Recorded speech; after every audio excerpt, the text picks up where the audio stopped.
Hey, Shalom Israel, Most High in Christ bless you. Hey, it's that time again.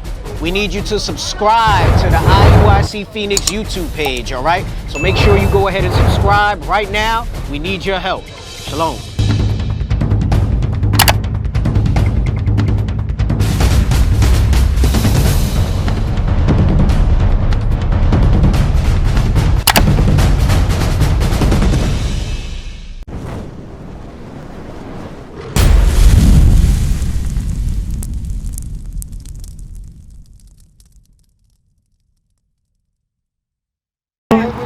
Norma? Is that what it was, Norma? What's your name, bro? Antoine. Good to meet you, Antoine. My name is Officer Nehemiah. We bringing out the fact we asked the sister in the beginning if she loved the Most High God. Do you love God? You love Christ? Right? That's what she professed, right? And she's smoking. Give me John 14 and 15 real quick. Sis, we got love for you. That's why we out here correcting brothers and sisters. That's why we come out to the hood. We come out to the ghettos, the slums. Because our people are the ones that are suffering. So that's why we come out here, right? And, hey, you've been taught in church, because I bet you if I ask anybody out here if they love God, what you think the answer going to be, Andrew? I love God. It's going to be yeah, pretty much. But 90% of the people going to say yeah, but they don't understand what the love of God is. So that's what we out here to show our people the truth. And I'm going to show you. Watch this. That's why we out here. We're not here to fight with our brothers and sisters. We out here to give y'all understanding. Watch this. Read. The book of John, chapter 14 and verse 15. If ye love me. That's simple, right? If you love me, if is the stipulation. Read. Keep my commandments. Very simple. If you love Christ, keep the commandments. That's all it's saying. So guess what? One of the commandments that we're going to show this sister right here can be being sober. Because we ain't supposed to be getting high and drunk and smoking. We're not supposed to be doing that. We're a holy people. I'm just showing you one thing about loving God. After this, I'm going to show you that you are a holy people. We haven't been taught that. Watch this. Read. You got it? No, we're not pointing fingers at you, sis. We're trying to get you to change. Read. The book of 1 Peter, chapter 5 and verse 8. Be sober. What? Be sober. If you love God, you'll what? Be sober. Be vigilant. Because your adversary, the devil. See, because there's a reason behind it. It said be sober and vigilant because you have an adversary, which is the devil. The devil is a deceiver. And guess what? It's not a spiritual demon. The deceiver is the person that put you into slavery. He the one that created these cigarettes and weed to keep you high all day. Read that again. Be sober. Be vigilant. Because your adversary, the devil, as a roaring lion, walketh about seeking whom he may devour. You know how he's devouring us? Look at our community. You just look around, Antoine, on 59th and Bethany. We destroy. We at the bottom. But God called us this. Give me Deuteronomy 7 and 6. I'm going to show you. Sis, we not out here against you. No, we not pointing fingers. We not pointing fingers at nobody. Because we at one point, sis, we was smoking, we was high. But we had to come to this Bible, sis, and we had to get ourselves together. Read. The book of Deuteronomy, chapter 7 and verse 6. But thou art an holy people unto the Lord thy God. God said, you, Antoine, you, sister, are holy people. You are holy people. Read. The Lord thy God hath chosen thee to be a special people unto himself. The Lord thy God have chosen thee to be a special people unto himself. I don't know about y'all, but I got kids, right?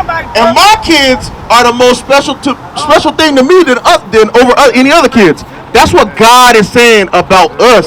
Us as a nation, we are God's children. So we got certain rules and certain ways we must behave. Read. Above all people that are upon the face of the earth. Special people again?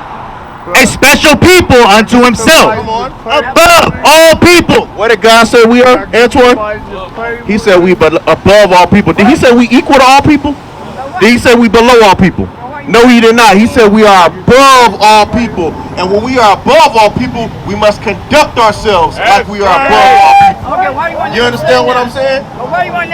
And here's the thing. The brother over here, he made a good point. A lot of us say, oh, we need prayer, right? Give me Psalms 105. Because what would you need prayer for, Antoine? You need prayer for healing, right? So you're ignoring me. No, I'm not ignoring you, sis. No, I'm not ignoring you. When you calm down, then we can dialogue. I can't go back and forth with you if we're yelling at each other. Antoine, come on. Come. Stay right there, man. I'm dealing with you, Antoine. You're my bro. You're my brother. But we was talking about prayer, right? Because the brother said he wanted prayer, right? What do we use prayer for? For healing. Right. Whatever's going on in your life. Right. Yeah. Right. So you said all these things, right? Because there's problems that go on with us, right? Because we got cursed as a people, and we're going to go over that later. But I'm going to show you, prayer is a great tool to use, but you have to have something else with it. Right. You can't just blindly pray. You have to have action. God, let's start with, keep your thumb here. Stay with me. Go to 1 Samuel 2 and 3 real quick. Because I want to show you that we must put forth some type of action too. Right, we can't just pray and expect God to just do everything like it's a magic trick, right? Watch this. The book of 1 Samuel, chapter 2 and verse 3. Talk no more so exceeding proudly. Let not arrogancy come out of your mouth. For the Lord is a God of knowledge, and by him actions are weighed. What did God say? By him actions are weighed, right? Give me that in Proverbs real quick. Proverbs 28, and I believe it's verse 9. So now we got to actions are weighed, right? God weighs what you do, right? That's an action, right? Give me that in Proverbs 28 and 9 real quick. And then after this, I'm going to show you who you are. Because it's not to say we won't pray for brothers and sisters, but there's something first that we must do. Read. The book of Proverbs, chapter 28 and verse 9. He that turneth away his ear from hearing the law. What do we have to hear? No, what? Read this again. Watch it. He that turneth away his ear from hearing the law. What should we be hearing? The law. The law. Read it again.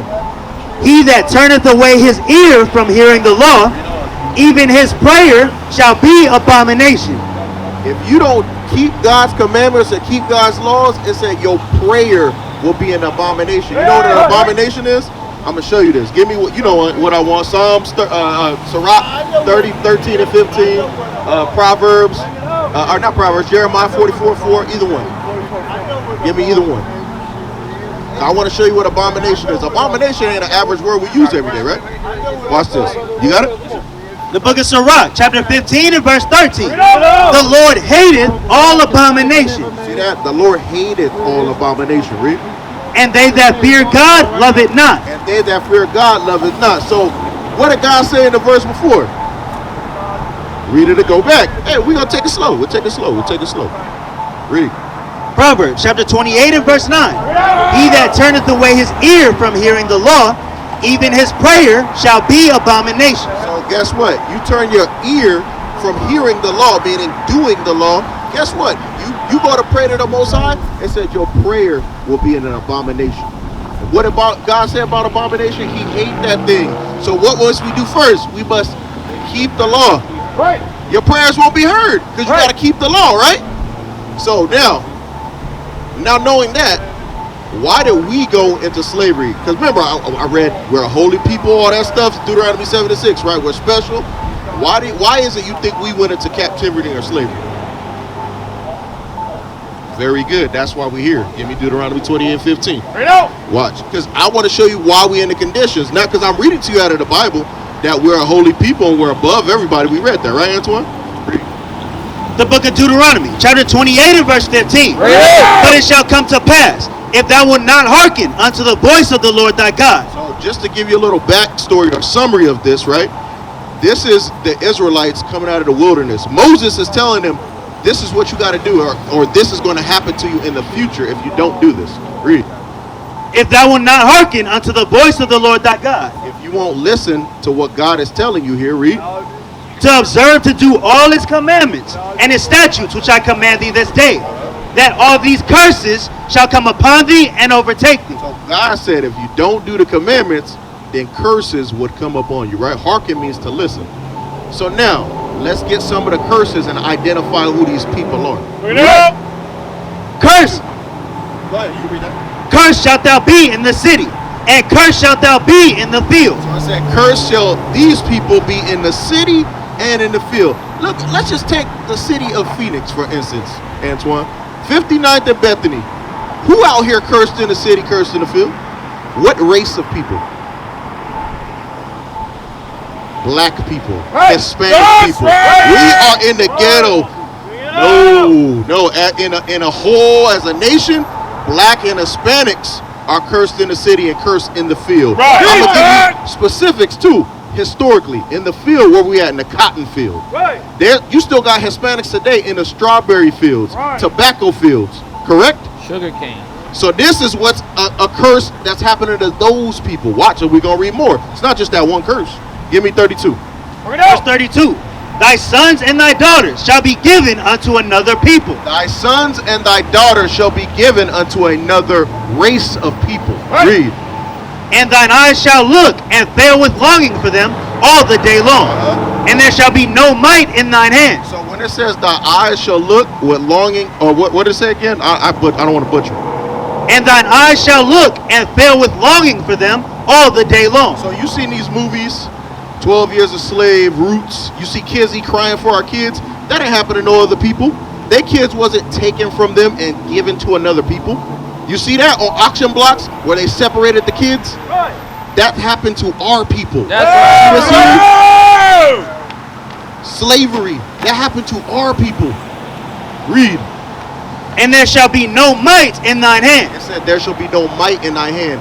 What black man or Hispanic man you know that got a military or they have an economy to fight against the other nations from doing this to them? They don't. That's why God said you ain't gonna have no might in your hand if you don't keep the covenant that I gave to you. You understand what I'm saying? Stay there. We're gonna stay with the same thought, but I want to show why it's so particular, right? Give me that Amos 3:1. This is what we're reading about. It's particular to this people. That's what I'm trying to show you, because we'll say all people, but when we break down and we drill down on these curses, they didn't happen to everybody. Watch this. The book of Amos, chapter 3 and verse 1. Hear this word that the Lord hath spoken against you, O children of Israel. Who did the Lord speak against? You. Who? Who's the you? O children of Israel. There you go. Because that's not everybody. The children of Israel ain't everybody. Right. Against the whole family. Against the whole family, meaning all 12 tribes, meaning the blacks, Hispanics, and Native Americans. Right. Which I brought up from the land of Egypt, saying, you only have I known of all the families of the earth. What did God say? You only have I known of all the families of the earth.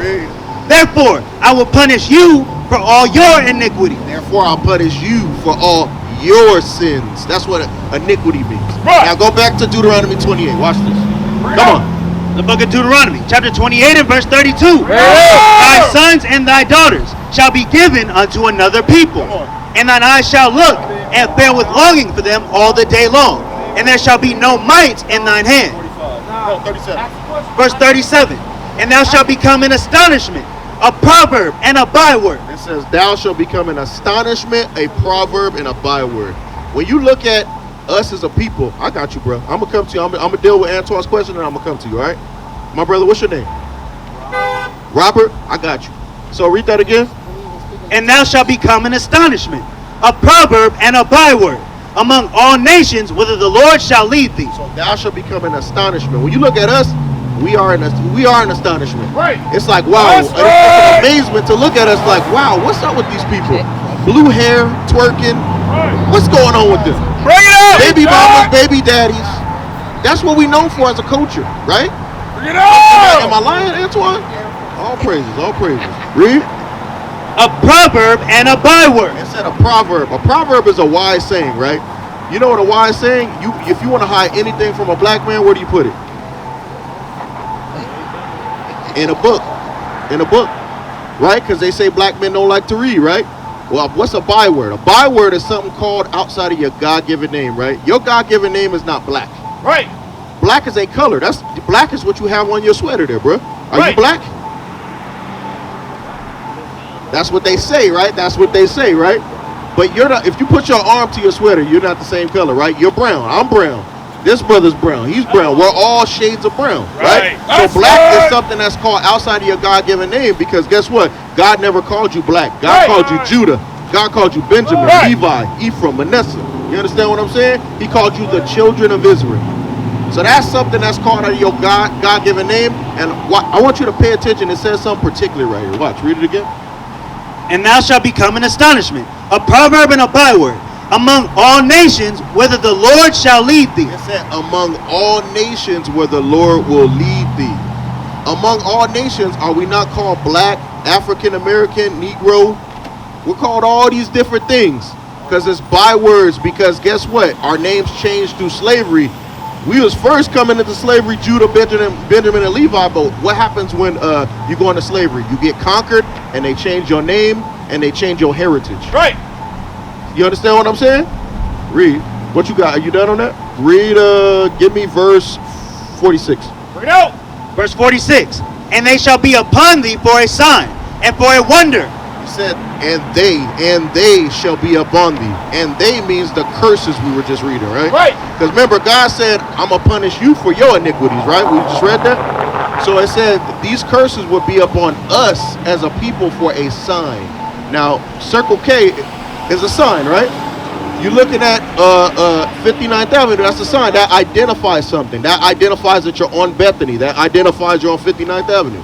So these curses that we're reading, it identifies who the children of Israel are. That's You understand what I'm saying? Read. And for a wonder, and upon thy seed forever. So it said these curses will be upon our seed forever. And it's still evident it's on us today. Because I'm going to show you something about one curse. Watch this. Read. Because thou servest not the Lord thy God with joyfulness and with gladness of heart, for the abundance of all things. Therefore shalt thou serve thine enemies. So since we didn't want to serve the Lord, because the Lord gave us commandments and he gave us a covenant and he gave us the whole world. So he said, since you don't want to serve me and you want to serve other gods and you want to do your own thing, he said, guess what? I'm going to send your enemies against you. Right. Who did this to us, Antoine? Who did this to us, Robert? It was who? The English. What race of people is the English, Antoine? They're what? They're white people, Caucasians. You ain't got to be afraid to say it loud. It's just the truth. Bring it out. It's the truth, right? Bring it out. They did this to us. Watch this. Watch what it calls them, though. Therefore shalt thou serve thine enemies. Would your friend do this to you? No, your friend wouldn't do that to you, so God called them your enemies. Because they put your mama, they put your auntie, your grandma, your kids, they put them all in slavery.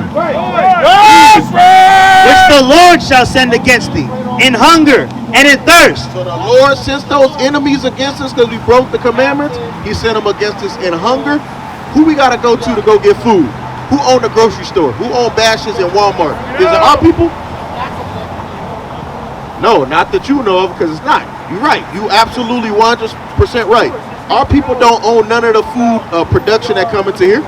It's the Caucasian man who put us in slavery. Right. So we got to go to him to get food, just like God said. Just like as it is written. Read. Right. A paycheck. Watch.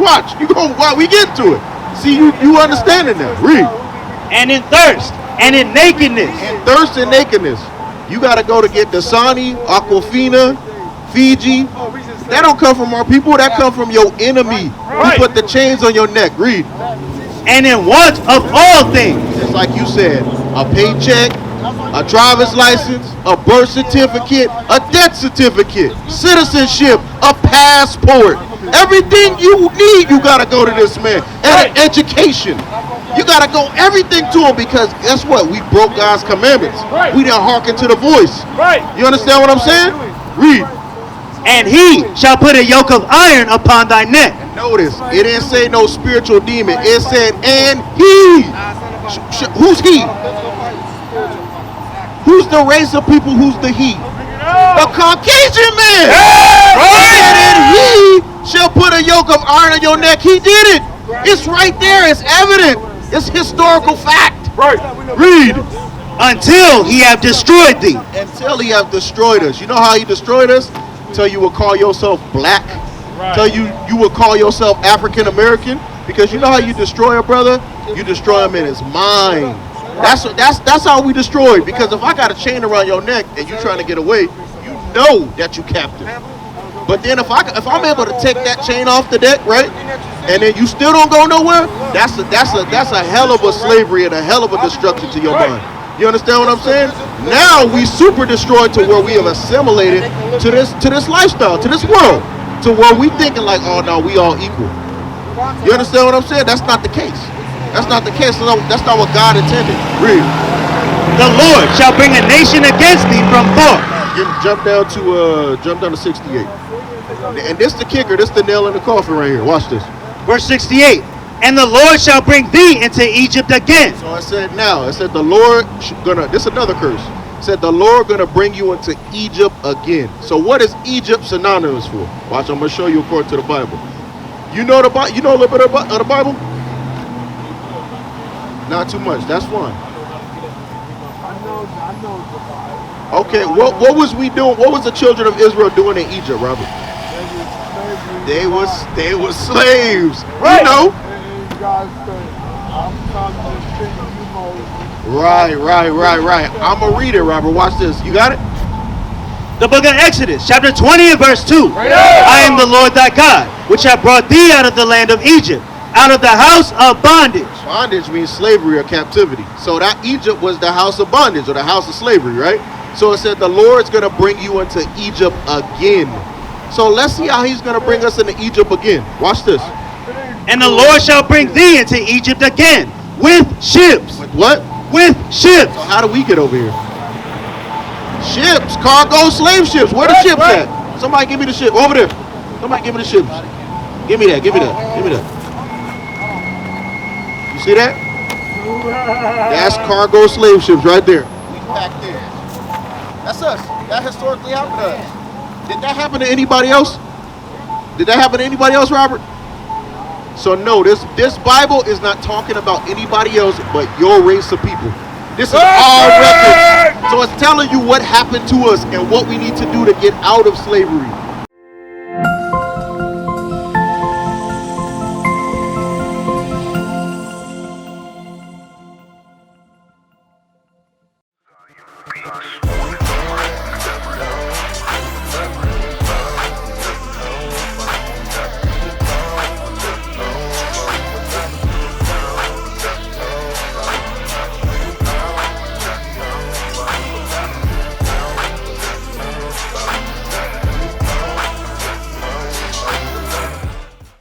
What club was that at?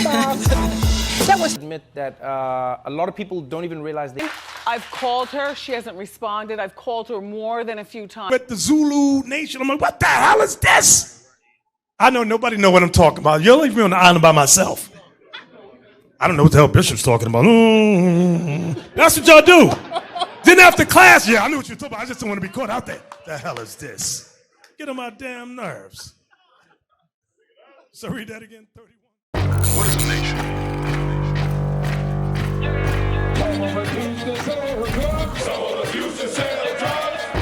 Nation is men leading by example.